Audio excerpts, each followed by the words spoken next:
ओम पूर्णमदः पूर्णमिदं पूर्णात् पूर्णमुदच्यते पूर्णस्य पूर्णमादाय पूर्णमेवावशिष्यते।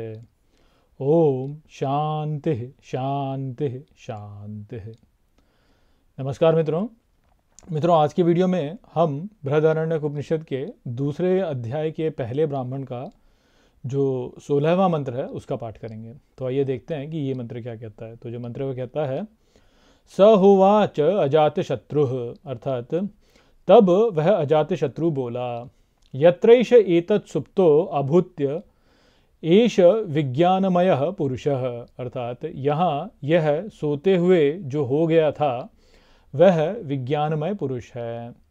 क्वैष तदाभूत, अर्थात ये तब कहाँ हो गया था। कुत एतद आगातिति, अर्थात कहाँ से यह आ गया था। तदुह न मेने गार्ग्यः, अर्थात वह गार्ग्य नहीं जानता था। तो यही 16वां मंत्र है। और यहाँ पे बताया जा रहा है कि जब अजात शत्रु ने जो है उस सोते हुए व्यक्ति को छुआ और उसको वह जो सोता हुआ व्यक्ति था वह उठ गया, तो उसके उठने के पश्चात तब अजातशत्रु ने कहा कि यहाँ यह जो सोते हुए हो गया था वह विज्ञानमय पुरुष है, और ये विज्ञानमय पुरुष तब कहाँ चला गया था और कहाँ से ये अभी आया है, ये क्या तुम जानते हो। तब गार्ग्य जो है वह चुप रहे, अर्थात गार्ग्य को नहीं पता था कि कहाँ से वह आया और कहाँ वह हो गया था। तो यहाँ पर जो है हमको विज्ञानमय पुरुष के विषय में बताया जा रहा है कि जो सोते हुए वह व्यक्ति जो हो गया था वह विज्ञानमय पुरुष है। तो हम इससे क्या समझें। तो देखिए, ज्ञान और विज्ञान जो है उसको हमें यहाँ पे ठीक प्रकार से समझना होगा। आज के समय तो क्या है कि विज्ञान को हमने क्या समझ लिया है, साइंस यानी विज्ञान।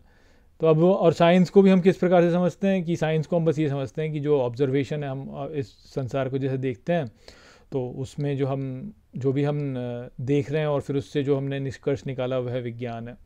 परंतु विज्ञान वास्तव में वह है नहीं। विज्ञान इससे कहीं अधिक गहरा विचार है और कहीं अधिक मूल में हमको जाना होगा, तब कहीं हम समझ सकते हैं कि विज्ञान क्या है। तो अब ज्ञान क्या होता है। पहले तो ज्ञान क्या होता है कि जानना, कि कुछ है उसको जानना जो है वह ज्ञान है। परंतु ज्ञान जो है उससे भी गहरे में जो है वह विज्ञान है। विज्ञान अर्थात जो हमारा सहज बोध, जो हम मानते हैं कि हम क्या हैं, वह वास्तव में विज्ञान है।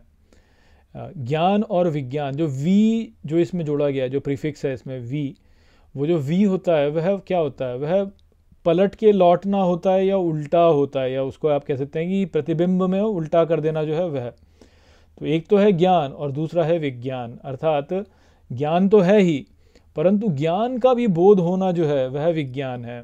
या आप ऐसे समझ सकते हैं कि जैसे एक तो है प्रकाश और दूसरा है उसका विमर्श।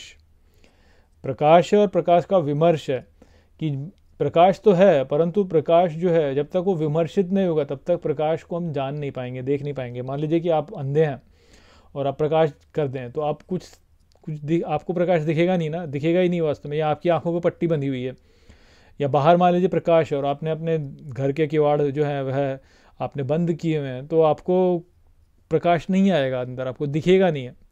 तो प्रकाश को देखना जो है वो क्या है, वह वी प्रकाश है। तो एक तो ज्ञान है, तो ज्ञान तो है ही वास्तव में, परंतु ज्ञान को जानना कि ज्ञान है वह क्या है, वह विज्ञान है। तो जो चेतना है, चेतना का एक प्रकाश है, और चेतना का जो प्रकाश है वह जब रिफ्लेक्ट होकर आएगा, जब वह प्रतिबिंबित होकर आएगा, तो वो तभी तो हम चेतना को जानेंगे ना। आपने लेज़र लाइट जो है मान लीजिए आपने आकाश में छोड़ी, अब वो आकाश में छोड़ दिया आपने, तो अब वो तो जा ही रही है ना, वो वापस थोड़ी आएगी, तो आपको वहाँ पे कुछ दिखेगा नहीं। जब अब लेज़र शो करते हैं, जब लोग लेज़र शो करते हैं तो क्या करते हैं, वह सबसे पहले धुआं छोड़ते हैं। तो धुआं क्यों छोड़ते हैं, क्योंकि जब प्रकाश यदि आप डालेंगे, लेज़र लाइट डालेंगे, तो उसको स्कैटर होना पड़ेगा ना, उसको कहीं पर स्कैटर होना पड़ेगा, तब जाके हमारी आँखों में आएगी।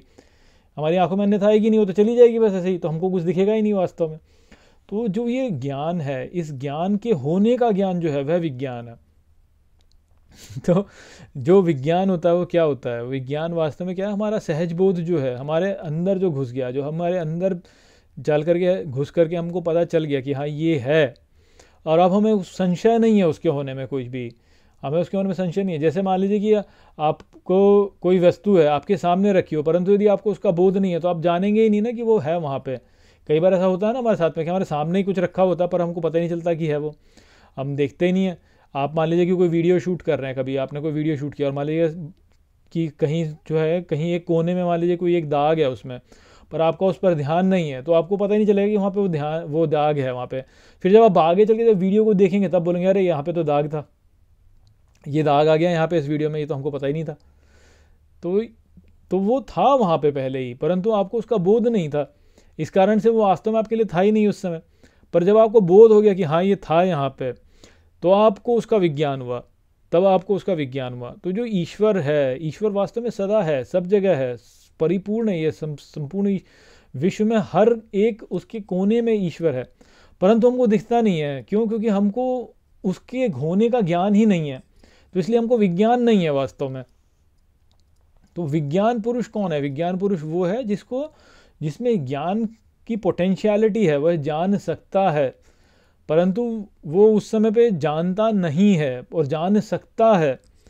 तो जो सोता हुआ व्यक्ति होता है, सोता हुआ व्यक्ति जब इस संसार में है तो उसमें एक पोटेंशियलिटी है कि वह जान सकता है, परंतु वो उस समय पे क्योंकि सो रहा है इसलिए जानता नहीं है। आप सो रहे हैं और आपके बाजू में मान लीजिए कुछ हो रहा है, मान लीजिए कि आपके बाजू में जो है एक नदी बह रही है और नदी के किनारे आप सो रहे हैं। तो जब आप सो रहे हैं तो आपके अंदर ये पोटेंशियलिटी है कि आप उठेंगे तो आप उस नदी के बहने को जान सकेंगे, परंतु क्योंकि आप सो रहे हैं इसलिए आप उस नदी के बहने को भी जानते नहीं हैं। या मान लीजिए आप बिस्तर पे, आप मान लीजिए ट्रेन में बैठे हैं, ट्रेन में आप सो रहे हैं और मान लीजिए कोई स्टेशन आके चला गया, तो वो स्टेशन आके चला गया आपको पता नहीं चलेगा कि स्टेशन आके चला गया, परंतु आपके अंदर ये पोटेंशियलिटी है कि यदि आपको उठा दिया जाए तो आप देख के बता देंगे कि हाँ भाई ये स्टेशन आ गया है। तो वो जो है वो क्या है? वो विज्ञानमय पुरुष है। उसके अंदर ये क्षमता है कि वह ज्ञान को धारण कर सकता है, परंतु उसने ज्ञान को धारण नहीं किया, वह शून्यता में अभी निलंबित है, या हो सकता है कि अपने किसी अन्य लोक में कहीं पर है, स्वप्न वाले किसी लोक में कहीं पर है। तो जहाँ पे वो जाता है और जहाँ से वो आता है वो क्या है?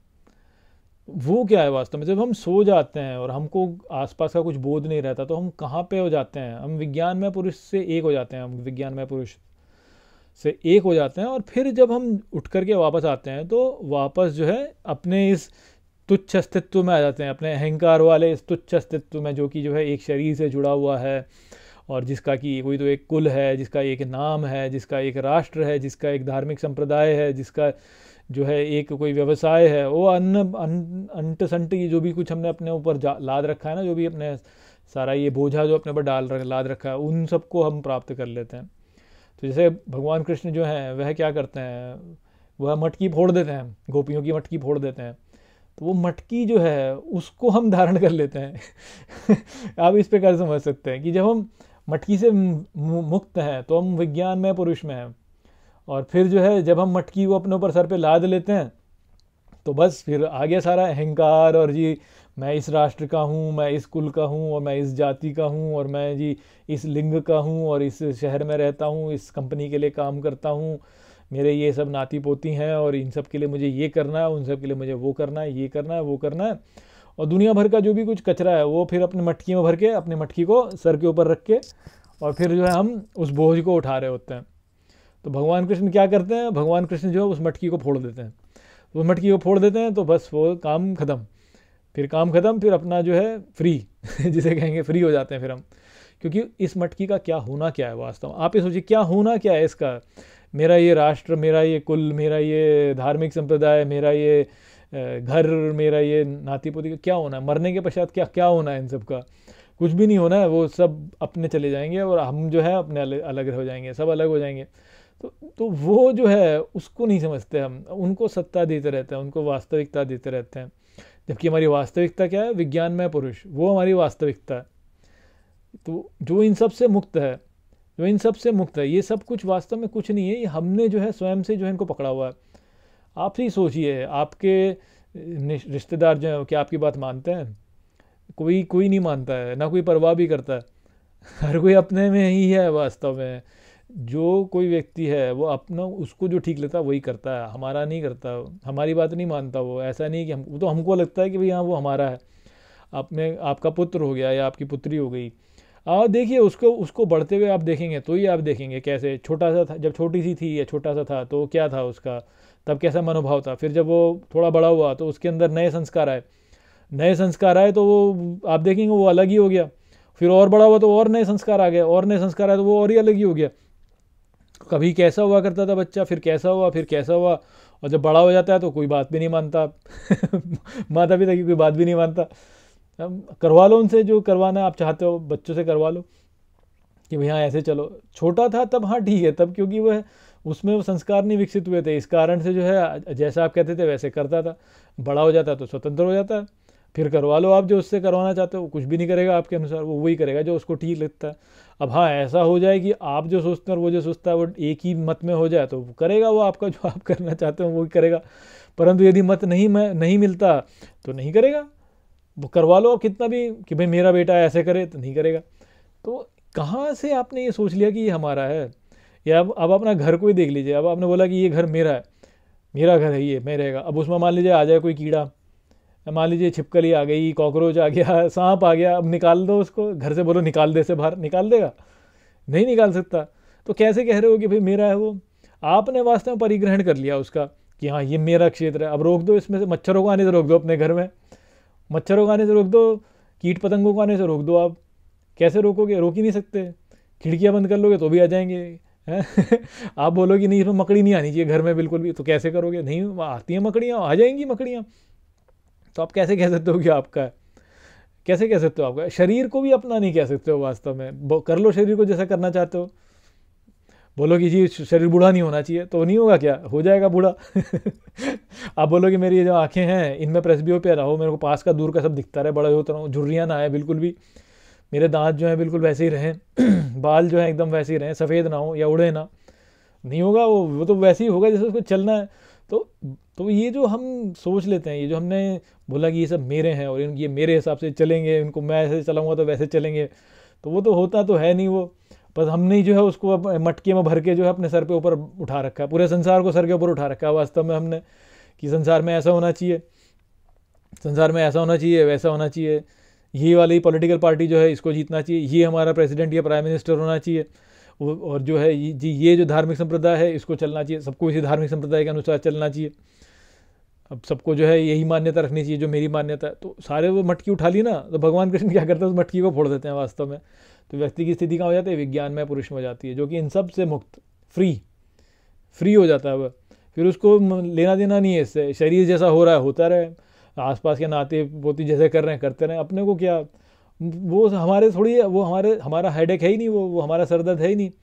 वो तो जो विधाता जिस प्रकार से उसको चला रहा है वो वैसे ही चलेगा, तो उसको वैसे ही चलने दो, आप उससे मुक्त हो जाओ ना आप उससे मुक्त हो जाओ, विज्ञान में पुरुष में स्थित हो जाओ।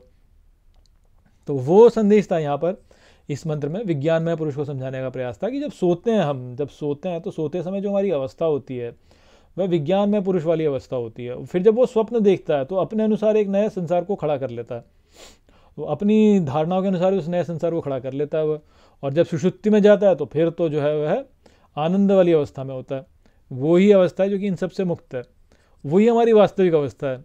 वहीं पे स्थित रहना जो है वह हमारा जीवन का लक्ष्य है, वहीं पे हमको जाना है।